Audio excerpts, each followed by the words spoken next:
I made a huge mistake. I made a mistake and ended up tanking the views on my channel. I'm speaking about it now because there's a huge lesson to be learned, and also I like to be overdramatic about every single thing that happens to me.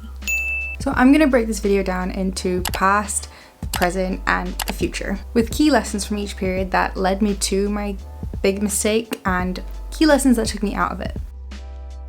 In the past, I was uploading pretty consistently and I was getting really excited about the content that I was making for upcoming months. I had things planned out months in advance, and videos were usually filmed 2 to 3 weeks in advance. Every edit had me buzzing for the video to be published. I was so excited for you guys to see it.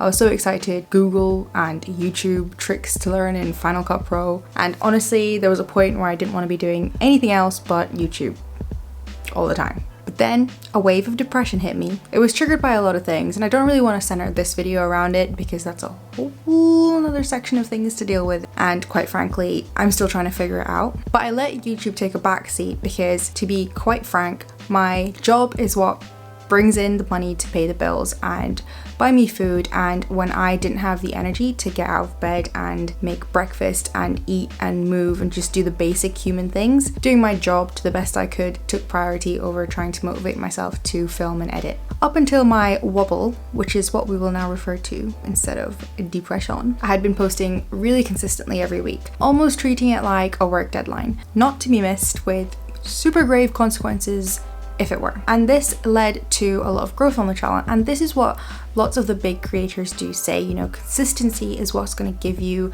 the reward, not necessarily the quality of content that's on your channel. That's not to say that low quality content isn't rewarding, but it's consistency that trumps everything at the end of the day. And this did lead to quite a bit of growth in quite a short period of time compared to the majority of channels on YouTube. For example, I had hit the monetization criteria within 8 months of me starting this channel. And this brings me to lesson number 1 from my past. I had a standard for myself and I was consistent with it, and I did not let that slip at all. It was a Sunday upload or nothing, until it got to a really bad point of being nothing. Now to talk about my present. Missing one upload day ended up dominoing into a whole period of just not respecting that deadline anymore, including a very messed up YouTube schedule. Now, I am a type A Virgo, which means, you know, I had a YouTube schedule with publish dates, film dates, edit dates. Those all got messed up. But thankfully I had that schedule in the first place. And I'm a type A Virgo that's obsessed with Notion. So I always had my YouTube dashboard to fall back on when things got stressful, and always know that, you know, I had content there ready to be filmed and ready to be edited. But even with sticking to my original plan with publish dates, film dates, and edit dates, with every video I posted on YouTube, my views were just not doing as well as they used to. So when you're a YouTube creator, your videos get ranked against the last 10 videos you've published, and the number out of 10 was not looking so great every time a video went up. The views just kept getting worse. So I had to pivot my initial strategy, if you can even call it that. My strategy so far has been to think of my best videos in the shower, get that into Notion somehow, and start filming and editing. But now this wasn't working anymore because I was, you know, funneling the content that I had planned, which originated in the shower, but the views were lacking a lot. And I realized the reason was likely more that me and the YouTube algorithm have had a little bit of a fallout rather than my content being bin worthy, which is really what I hope the story is, because I mean, you guys are watching, so it's not awful, right? So the pivot that I did in question, it was taking a long, hard look at my analytics and how my channel had done so far when it was doing well, when the consistency was paying off and rewarding me with views and subscribers and general growth. This was a pivot for me because I never really centered my content around the analytics. I kind of tried to center it around you guys and comments. And I know that you guys and comments and analytics might as well be the same thing, but for me it wasn't. My analytics sometimes told a different story on what I should focus on compared to the messages and the engagement and the emails that I've been getting from you guys. And I had focused on, you know, audience and you guys and the feedback I get before, because you're the ones who benefit from my content. So taking a look at my analytics, I was able to combine what the people were looking for and what's doing well on my channel. And I know what you're thinking. This is super obvious, Dev. This is YouTube 101. But I didn't really action that until now when I have to. Which brings me to 2 lessons from my present. First of all, have a plan. As Benjamin Franklin said, if you fail to plan, you're planning to fail. And my initial plan is what even allowed me to take a step back from YouTube and evaluate in the first place.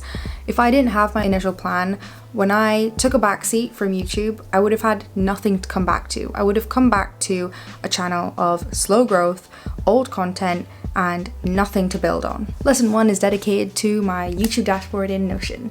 And the second lesson for my present is that when you do have a plan, have a margin for error. Do not expect things to go as you have set out in the plan. And as much as this applies for YouTube, obviously this kind of applies for life. We know now the ridiculousness of having a 5-year plan and how, that's never really going to work out. And if you get upset that things don't work out according to your plan, you set yourself up for that disappointment. So having a margin of error for your YouTube plan, your YouTube content calendar, whatever it is, will allow you to tweak things in your favor if that environment is asking for it. So for me, the environment was saying, honey, your plan is not doing so great anymore. You're gonna have to switch it up. I didn't know how to switch it up. So I looked at my analytics and I combined my analytics with my current plan, and here we go. You gotta pivot.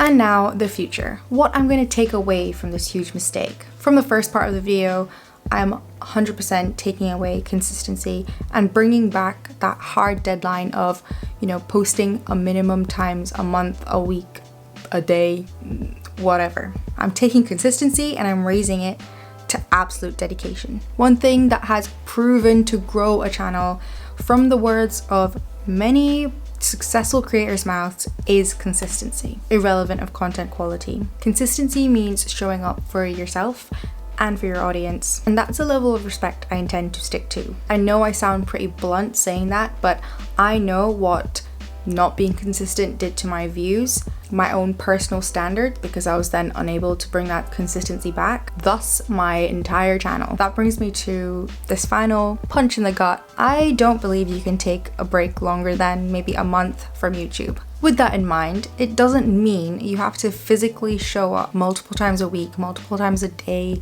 or multiple times a month. You just need to work smart. And that brings me to the takeaway of lessons 2 and 3, which is having a plan and a margin of error. If you have a plan, you're able to film months of content in advance and allow yourself that margin of error of, what, I don't feel like filming today, so I don't have to. Use your plan and use your analytics to film content for your audience, so you know it's gonna do well because your audience are gonna love it, and be organized and smart enough to film ahead of time and around your own mental health, if that's the case, or your busy social calendar. You'd easily take a month off of YouTube if you had 4 weeks of content filmed in advance. That is a really hard feat. To those of you that do that, well done, because that's awesome.